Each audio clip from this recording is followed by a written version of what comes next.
ഇപ്പോൾ നമ്മൾ ടേസ്റ്റ് ആയിട്ടുള്ള മുട്ടക്കറി റെഡി ആയിട്ടുണ്ട്. എങ്ങനെ ഉണ്ടാക്കുന്നത് നോക്കാം.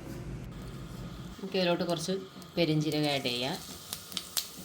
വെച്ച സവാള 3 സവാള കട്ട് ചെയ്തതാണ്.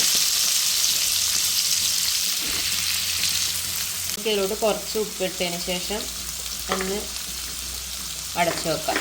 കുറച്ച് സമയം ഉള്ളി ഒന്ന് വഴണ്ടി വരുന്നത് വരെ നമുക്കൊന്ന് അടച്ചു വെക്കാം. ഉള്ളി നന്നായി മൂത്ത് വന്നിട്ടുണ്ട്. അതിലോട്ട് നമുക്ക് ഇഞ്ചി, പച്ചമുളകും പിന്നെ ഒരു 2 തക്കാളി കട്ട് ചെയ്തും കൂടെ ആഡ് ചെയ്ത് കൊടുക്കുക. നന്നായി വഴറ്റി കൊടുക്കാം.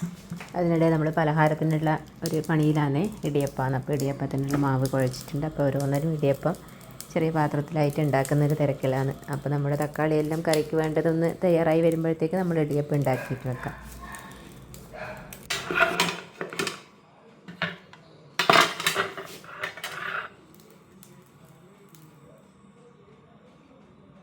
അതിനിടയിൽ ലൈക്ക് ബേബി കാര്യമായിട്ട് കുറച്ചുകൊണ്ടിരിക്കുന്നുണ്ട്. അതിന് ഫുഡ് റെഡിയാക്കാവുന്നതേ ഉള്ളൂ. ഇപ്പോൾ രാവിലത്തെ ഒരു വിശപ്പിൻ്റെ ഇത് തുടങ്ങിയതിന്. അപ്പോൾ ഇത് കഴിഞ്ഞപാട് അതിൻ്റെ ഫുഡൊന്ന് റെഡിയാക്കിയിട്ട് കൊടുക്കണം. പിന്നെ മോന് സ്കൂളൊക്കെ ഉള്ള ദിവസമാണ്. അവൻ്റെ ബ്രേക്ക്ഫാസ്റ്റ് അവന് കൊണ്ടുപോകാനും ഇന്ന് ഇടിയപ്പം തന്നെ, ഇടിയപ്പം മുട്ടക്കറിയും തന്നെയാണ്.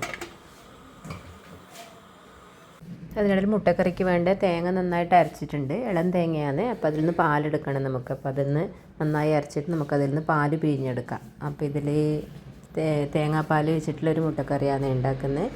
അപ്പോൾ അതിൽ കുറച്ച് വെള്ളം ചേർത്തിട്ട് നമ്മൾ അതിൻ്റെ പാല് നന്നായിട്ടൊന്ന് പിഴിഞ്ഞെടുക്കാം. മഞ്ഞൾപ്പൊടി, മുളക് പൊടി, കുറച്ച് മല്ലിപ്പൊടി കൂടെ ആഡ് ചെയ്യാം.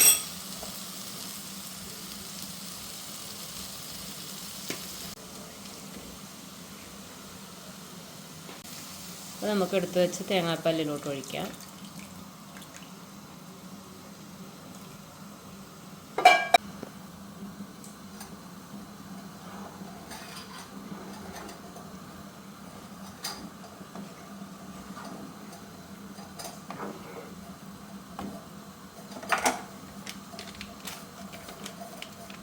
അപ്പോൾ ഇതൊന്ന് തിളച്ച് വരുമ്പോഴത്തേക്ക് നമുക്ക് ഒരു ടീസ്പൂൺ ഫുള്ളായിട്ട് വേണ്ട ഗരം മസാല ഒന്ന് ആഡ് ചെയ്യാം. അപ്പോൾ അതൊന്ന് നന്നായിട്ട് മിക്സ് ചെയ്യാം.